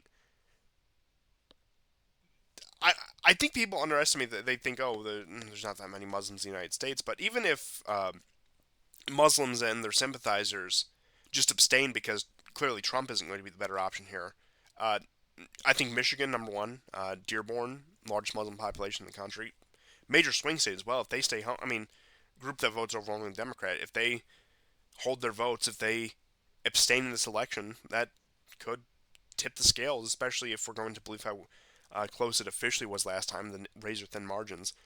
Same even with a state like Minnesota that has a large Muslim diaspora population. Are they going to rally behind Biden? And perhaps I'm just stuck too far into a right wing echo chamber, but from what I've seen, a lot of the fear mongering about Trump just doesn't have the same punch it did even 4 years ago. yeah. Um, People are exhausted of it, and even Trump has been, I think, to his own detriment, moderating some of his positions. Which case, like I said, it does take wind out of the sails of his critics, but they'll find something to complain about anyway. But like I said, I think that I mean, Trump hysteria will always be there, but I think it's so much more muted than what it was, like I said, even just a couple years back. And that's also Yeah, on I top of mean, all. he's. Yeah, I mean, I don't know. They want him because boomers feel like it's going to save America. It's going to right the wrong of 2020. Like it's already done. Like I I just don't need more of Trump driving by a group of Jewish patrons at Mar-a-Lago saying, "Vote for me. I gave you the Golan Heights." That's all I need. know. Yeah, I mean, look, um, I would be very surprised. Like, what are they going to do? I would be very surprised if America like goes something like they're not going to invade Iran. Like, you're going to take care of all their nuclear missile development sites. Well, they're probably in bunkers deep underground inside mountains by now. Like, the whole point was that Israel already did stuff like this, and where they killed their scientists. They flew over the territory that the Americans had gained over their invasion of Iraq. Um, so the only way to stop them, or hope you could stop them, was through diplomacy. But the Iranians always said that Palestine was a cornerstone of their ideology, right from 1979. So it's always been that way. And to quote Mike Huckabee, when it comes to the U.S. side of negotiations, Obama was literally opening the oven door. So, Yeah, yeah, yeah, yeah. for any of you who remember that one, that is real. I'm not just making it up. I'm not just pulling your chain here. That is a real clip. You can look up Mike Huckabee's response to the Iran deal, Okay, and so Rush. Sorry, go ahead. Yeah, and go ahead, go ahead, go ahead. just to touch on the Iran deal, I know we've harped on this Yep. before. And look, think what you will about Obama, but in terms of actual strategic mindedness, it was one of the smartest things he had done, along with his policy towards U.S. domestic energy productions, where uh, at the expense of Israeli interests, he put the American empire in a far more comfortable position. He had that foot in the door with Iran, and frankly, had the deal stayed in place, it could have led to a backdoor liberalization of Iran as it gets more entangled into Western markets and as more Western capital come in. They certainly have more leverage over that. They have more room to get media and propaganda in there because Iran is still quite closed off from that system. I know they have some relations with the Europeans, but uh, because the Zionists were so adamant about a no negotiations, no tolerance stance, this situation is of Israel's complete own making on so many levels. Yeah, And never have I seen a country sabotage itself more. I mean, I'm sure there's cases, maybe Armenia under Pashinyan, but in terms of painting themselves into a corner, I think Israel is going to be. It probably has to be one of the primary examples there. And what way out is there? Uh, well, number one, they have to get rid of Netanyahu. Even if they put somebody just as right wing, just as hardline Zionist in office, and not from the more moderate faction, they need to get rid of Netanyahu. The man is absolute poison.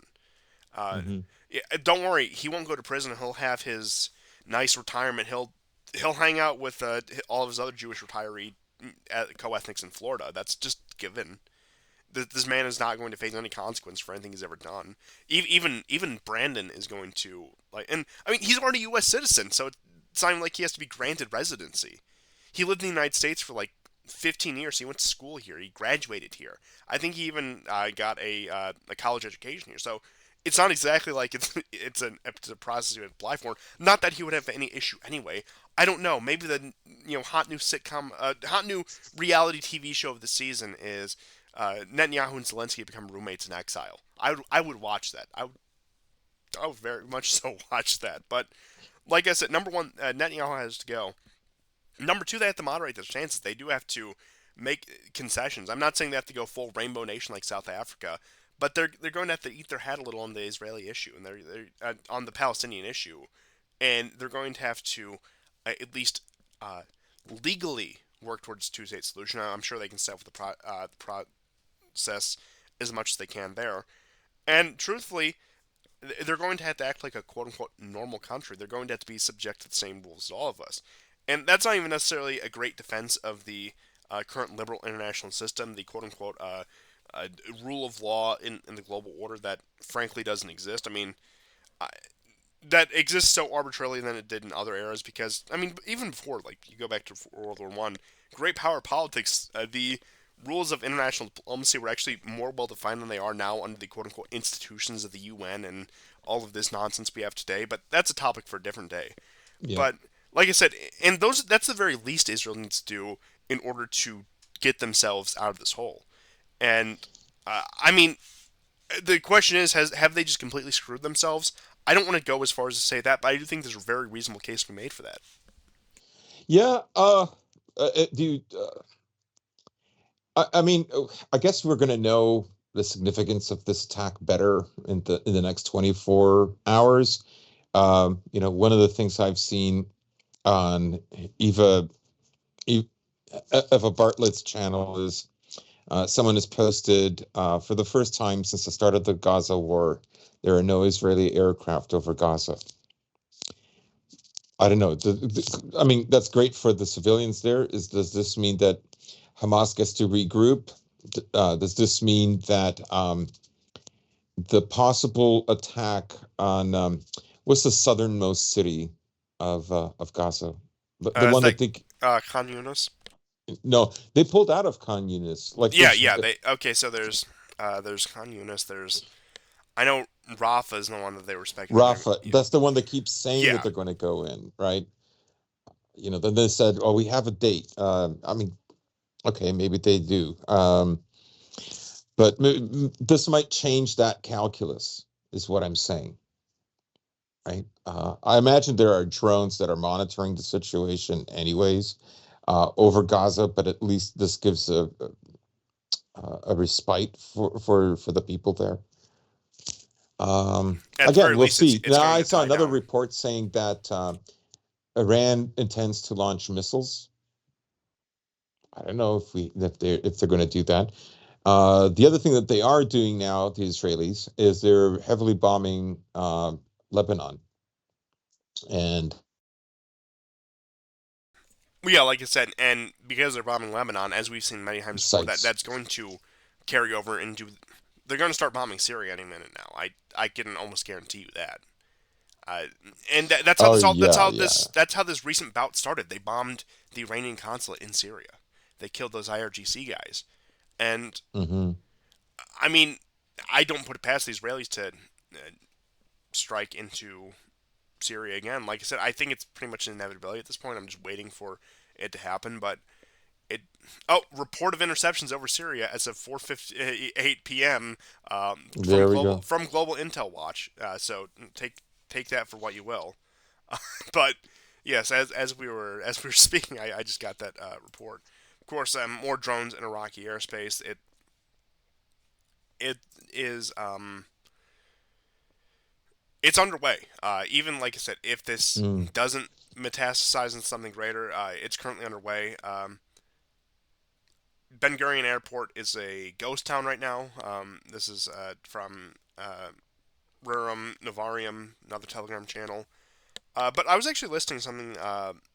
It was this morning, and I think it was from uh, who's the Syrian guy who was in Germany that does the show.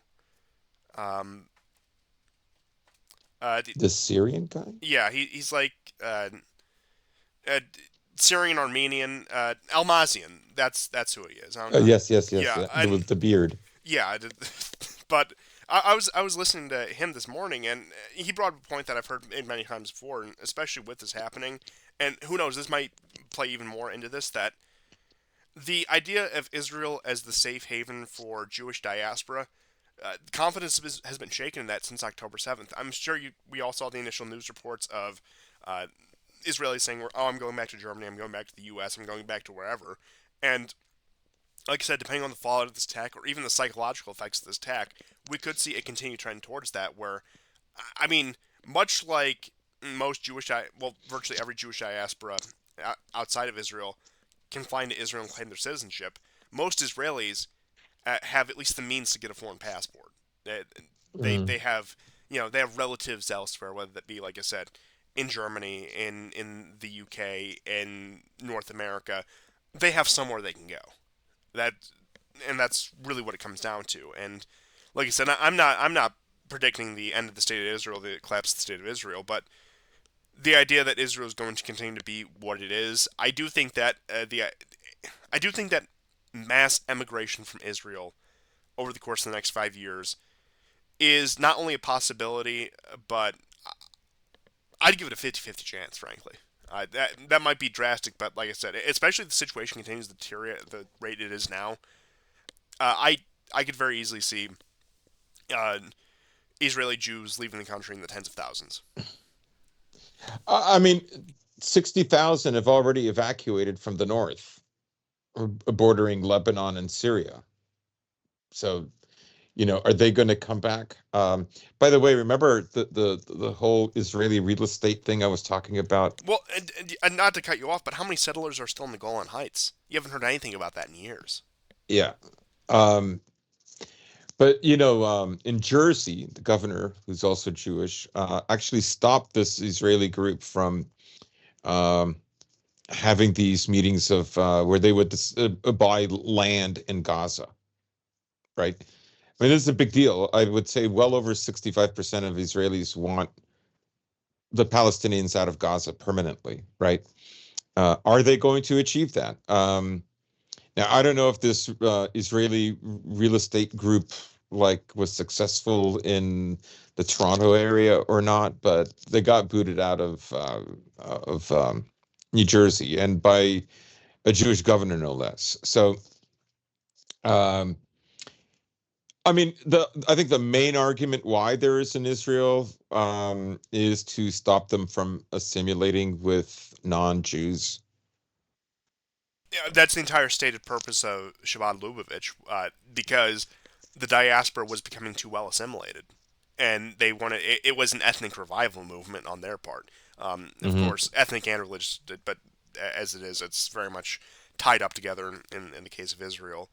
But yeah, and I would agree that it is the idea to have just that central hub of Jewish identity where there still is a Jewish state that will pay for you to go on your birthright and take you on vacation to Israel and all of that. But that, I mean, the question is, especially after October 7th and the response to it and these recent waves, how many Jews, let's just say the young generation, 18 to 35, just let's cast a wide net here. How many of them do you think Hmm. are eager to go on birthright if they Hmm. haven't already? How many of them do you think feel great affinity with the state of Israel? I mean, look, you can already see the political affiliation, especially the young ones, because just at least with current political trends in the United States, it's been this way for the past several decades. Young people lean left, they vote Democrat, and you combine that with one of the most liberal groups in the country. How do you think they feel about Israel right now, especially under Netanyahu? Netanyahu, who, if you want to be very crude and just very simplistic about politics, you can say is Israel's Trump, for example. Uh, like I said, how much sympathy do you think they've garnered from that? What you have the some of the Hasidic groups in New York, and even the Hasidic groups are hit and miss because some of them think it's an abomination to have a secular Israeli state in place of it that the Messiah did not build, or as we would call him, the Antichrist did not build. Yeah, yeah, But yeah, yep, but yep. beyond that point, and like I said, even the Hasidics in Israel feel this way. They'll live on state welfare. They won't serve their tour of conscription. They won't do any of this. In fact, people have joked that the Hasidics are going to be 110 and Israel is going to be the one who does it because that's been something that's pretty big in the past few years. And they're also the group with the highest birth rate in the country. The group with the highest birth Hmm. rate in the Hmm. Hmm. country is the group that is conversely, let's just say, least dedicated to the national project of Israel because they'll Yeah, and they yeah. frequently protest in favor of the Palestinians. Yeah, I could see like in some case where the Israeli state completely collapses and some sort of Arab Palestinian state or some sort of partition of the land. However, the cards might shake out. I could see these Hasidics living the exact same way they do under Israel, just living in their little shtetls, with the men studying Torah all day and the women churning butter or whatever they do. But like I said, I'm not trying to even stereotype too much. That's how a lot of these communities work. And you see these Hasidic communities in New York, London. That functionally, that's what they are. They are a very isolated people. And like I said, this is the group with the highest birth rate in Israel. So that's what we're looking Hmm. at here. That's the demographic future that we are looking at right here. But I mean, I think the overarching point is no matter what way you cut it, whether it be demographically internally in Israel, whether it be the question of emigration, whether it be the question of support of diaspora. Like, I know there's obviously fervently Zionist Jewish diaspora out there, but how many of there are there compared to the ones who have staked their claim in seeing that America remains a multicultural liberal empire and see that as the pinnacle of their interests versus the state of Israel? And like I said, that's even barring the question of assimilation abroad. And like what are these people supposed to do? Like it, Yeah, yeah. I I frankly don't know. Like the Armenians have a better chance of establishing a well connected diaspora network at this point. Frankly, and I know that might sound insane to some of you, and you might say, "Oh, you might bring up all the very real points about Jewish influence that are just factual reality, whether you think it's a good thing or a bad thing. That's irrelevant. But when it comes to prominent and influential Jewish figures, particularly in the United States, but just in the Western world in general, I know that they'll come out, they'll have their double standard about Israel. But how many of them are dedicated religious Jews? How many of them are even dedicated ethnic Jews at this point? Uh, how many generations removed are these people? Like I said, they view themselves as the global citizens, as part of the multicultural empire, and that's, like I said, they have a vested interest in seeing America that way. And Israel isn't, not that I have any sympathy for them, but they are in such an Hmm. unwinnable situation. I mean, you could argue like part of the reason they went as far as they did after October 7th was because they kind of are guessing that in the near future they'll never have this opportunity again because for many countries they have destroyed their whole Holocaust narrative. And it's in no less thing than discovering, for instance, that the Palestinians are not, rebelling against them because it was Jews who took their land. They would have done this, I don't know if it was Greeks or Brazilians or Japanese, it doesn't matter, right? And then you just have them constantly crying, about their victimhood, and they're orchestrating these mass killings by telling them to go south to Rafah where it's safe, and then they bomb them once they reach Rafah. Like everybody saw that. And the whole thing with TikTok in the US is simply because when you look at, just how many hashtags against Israel there were on TikTok, that's why it happened. That's why it wasn't a global phenomenon, right? So, but it could be, before this night is out, at least where they are, it's not quite night yet here, that the Shaheeds are just the the distraction. Apparently, the Iranians are saying that there will be missiles, or at least Telegram posts are saying that the Iranians said that. Well, I know I've been harping on this point, but we're all foolish to ignore that in both Lebanon and Syria there are Iranian assets with large missile Yes, stockpiles, and who could very, and that's a much shorter distance they have to they could, but travel. it would be a first time because they've It never would. launched them from there, right? That's a first. Yeah, and like I said, that'll just depend on how far they're willing to push this. But I do have some more breaking news. Probably the most Hmm. important news of all of this. From Guthrum Falinger himself, Europe stands with Israel. So Of it's okay. course. Gunther is coming to the rescue, despite the fact that just a mere few months ago he said that well, Israel should have stood with Ukraine, and frankly, we need to arm Ukraine first. And but Oh no, God. no, Gunther. You know what? Europe stands with Israel, and Albania stands with Israel. And you know what? Gunther Falinger, he's just yeah. He's, oh, He's here's so another one. cringe. As of about 20 minutes ago, I call NATO defend Israel. USA defends Israel. USA defends Europe. Europeans defend Israel. Israel equals Ukraine equals Kosovo equals Bosnia. We are all a free world against evil. We are all one free world united. We will defeat the axis Free of world. evil. That's hilarious. Oh, What does that even mean? Free world. it means that your children can attend pride parades and be taught to hate themselves for their race. That's exactly what it means. That's Yes. freedom. Yes. Here, because this is the Gunther Falinger hour, I guess. I called to dismantle Iran into hashtag Iran. If Iran takes Israel and starts a new major war, it will lose and be dismantled into 14 new, better states. Yeah, yeah. those are our Gunther It's updates rich. for the time being. So yeah, that uh I you he's too ridiculous to even hate. He is. He's very clownish, and I think he's gay. Actually, I'm not. I remember He has the physiognomy of a gay man. I'll give you that he much. does kind of have that. Yeah, the gay metropolitan Austrian, that it works. Yeah. It's Why hasn't he gotten Austria into NATO yet? oh no, yeah he's Is he trying? Is that one of his stated purposes? he You gets know, really mad about that. He's like, oh, well, Austria deserves what it gets for being neutral. Yeah. what are they getting? They're not Well, suffering. Like, I don't know, because apparently they haven't sanctioned Russia hard enough, oh yeah, and that yeah. they're too friendly with Hungary. Austria will bring Russia to its knees. Yeah. Oh, absolutely, and yeah, they're also too cooperative with Serbia, which is just no, it just can't happen.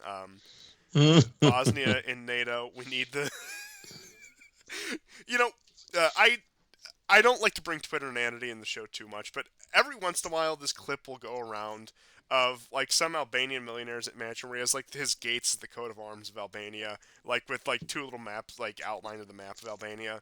And every time without fail somebody will quote tweet it with Gunther Fehlinger's house. It's like I said, the man's too farcical to hate. But yeah, I just came across that, and it's like I said, we can all rest easy knowing that Gunther stands with Israel and that Israel is going to win, and that we're going to have 14 new states in place for Iran. Yeah. He would have made a good deranged like prince in the Holy Roman Empire. I'm that's he's just a man in the wrong era. Yes. he there's something so, as he said, he's very clownish. There's something so clownish and absurd about him. Oh, that okay. Just once again, because this has become kind of a just a update as it comes show. Because like I said, it's not like I was expecting this to happen. I had a few more news items about Europe, and perhaps we can uh, touch on those. But Biden will be reporting from the White House, and he will be Oh, giving an really? address soon. So I suppose we could take that as our cue to wrap up. I know that it's a little bit shorter than what we usually do. But like I said, the show kind of got derailed by breaking news, which doesn't happen too often. But so unless if you have any last minute things you just want to round out the show Yeah, with, like I maybe. said, we can return to this Sure, next sure. week. I have a few minutes. Lukashenko was in Moscow, and they asked him about the French going into Ukraine, and he said it was a joke. You know, he laughed it off. Now there is a story of the French Foreign Legion being stationed in Slavyansk. It's definitely in the Donbass, but some others have posted that they're not there. So it could be. I mean, even Pepe Escobar about 3 weeks ago said that the French Foreign Legion is in Krivoy Rog. None of these things can be substantiated, right? Like it's just uh, hundreds of French soldiers not fighting under a NATO or a French flag have been there for over 2 years now. So it's not like, I mean, I mean, they were volunteering with Azov and these other affiliated pro-state militias in Ukraine all the way since 2014. Like this is yeah, far yeah, from yeah, anything yeah. new. Yeah, yeah, I know. They've been there for years and years. So, um, the other, guess what else? I don't know. I just think that I mean, if the Peter if a Pellegrini war won in the Middle East Slovakia. opens up, like, Ukraine is bye bye. Oh yeah, yeah, absolutely. But I will mention one piece of European news is that Peter Pellegrini did win the presidential election in Slovakia. He So did. That's right. And Slovakia, one Czech guy, one Slovak guy said in one of the chat rooms I'm in that Pellegrini and Fico Fizzo is how you pronounce his name. Fizzo and Pellegrini were talking about like pan-Slavism. The Slavs. Now they gotta make a visit to Belarus, is what I'm saying, right? Because like Pan-Slavism has a Lukashenko will go with that. Pan-Slavism has his Italian surname from his Italian grandfather. You gotta I know, right? I know. love I I do watch a, I do watch a hilarious guy. He has a YouTube channel called Mejuslavinsky. He's Polish, and he's created like his own version of the inter-Slavic language. It's surprising how many people understand him, even though it's a mishmash of different Slavic languages. It's very easy. It's very intelligible. But he makes very funny movies. The latest is like movies, like famous movies in English, but now with like in in Slavic. So he's got ET. ET is going ET phone home. ET dzwoni domu. ET dzwoni do domu. Do domu. Do domu domu. I haven't even been putting in that much effort, but like just by osmosis, from exposure to you and other people, I'm just starting to just like pick up words and phrases in Slavic languages and just starting to understand these things, and it's surreal. Like there are languages like I've sat down like actually like Italian for example, or I've studied, and I've done decent in Italian. I can have a Mhm. conversation, but uh, Oh, yeah, yeah, it's amazing through like how little effort I put in, just all these like Slavisms I've picked up, just on a just from a linguistic standpoint. But just to mhm. return to Pellegrini on top of Yeah. the Pan-Slavic Empire that's happening, I just I do love the ethnic oddities that you get in like these parts of Europe were never were never like nations until the 20th century that were under some imperial banner where Mhm. it's his Italian grandfather's Italian great grandfather, something from that part, because I think I don't know, I looked it up because I was curious about his name. I was like, because you get these odd surnames that sound like they should be part of something else, Well, and there's a here, great photojournalist named Paolo Pellegrini, yeah, and he shoots for Magnum Photos. I've been following him for 20 years. yeah, and then you change one letter and he's a sparkling water, which I it's good. San Pellegrino's good. I couldn't shill it enough. If anyone knows any bulk suppliers, please let me know, because I just need a cabinet of that. But I'm getting so far distracted from the original point I'm trying to make about Slovakia here.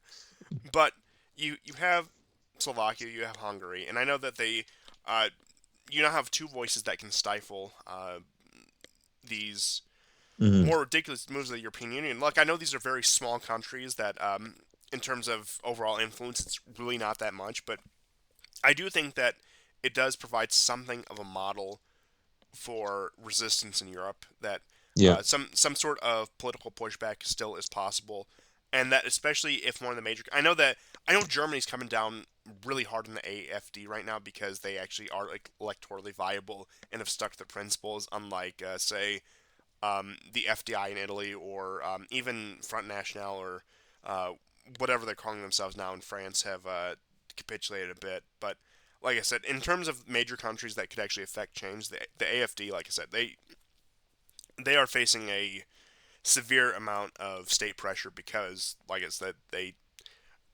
they're electorally viable and also have dangerous ideas. So, Yeah. what, And it may be that the Americans don't want like will like would want to maintain their control over Europe. Scholz still goes around saying that they lost energy, cheap energy, because Russia turned it off. Like, but Russia already said you can turn it back on. The Nord Stream 2, one of the pipelines still works, and he never addresses that. But the thing is as you mentioned, these political parties, that could be a cause for concern. Like, America doesn't want to destroy Europe; it wants to subjugate Europe. Like in the short term, like the I said, they want to keep destruction their of head the just barely above the water. right, like the destruction of the euro means, like in the short and medium term, the American dollar will still be strong.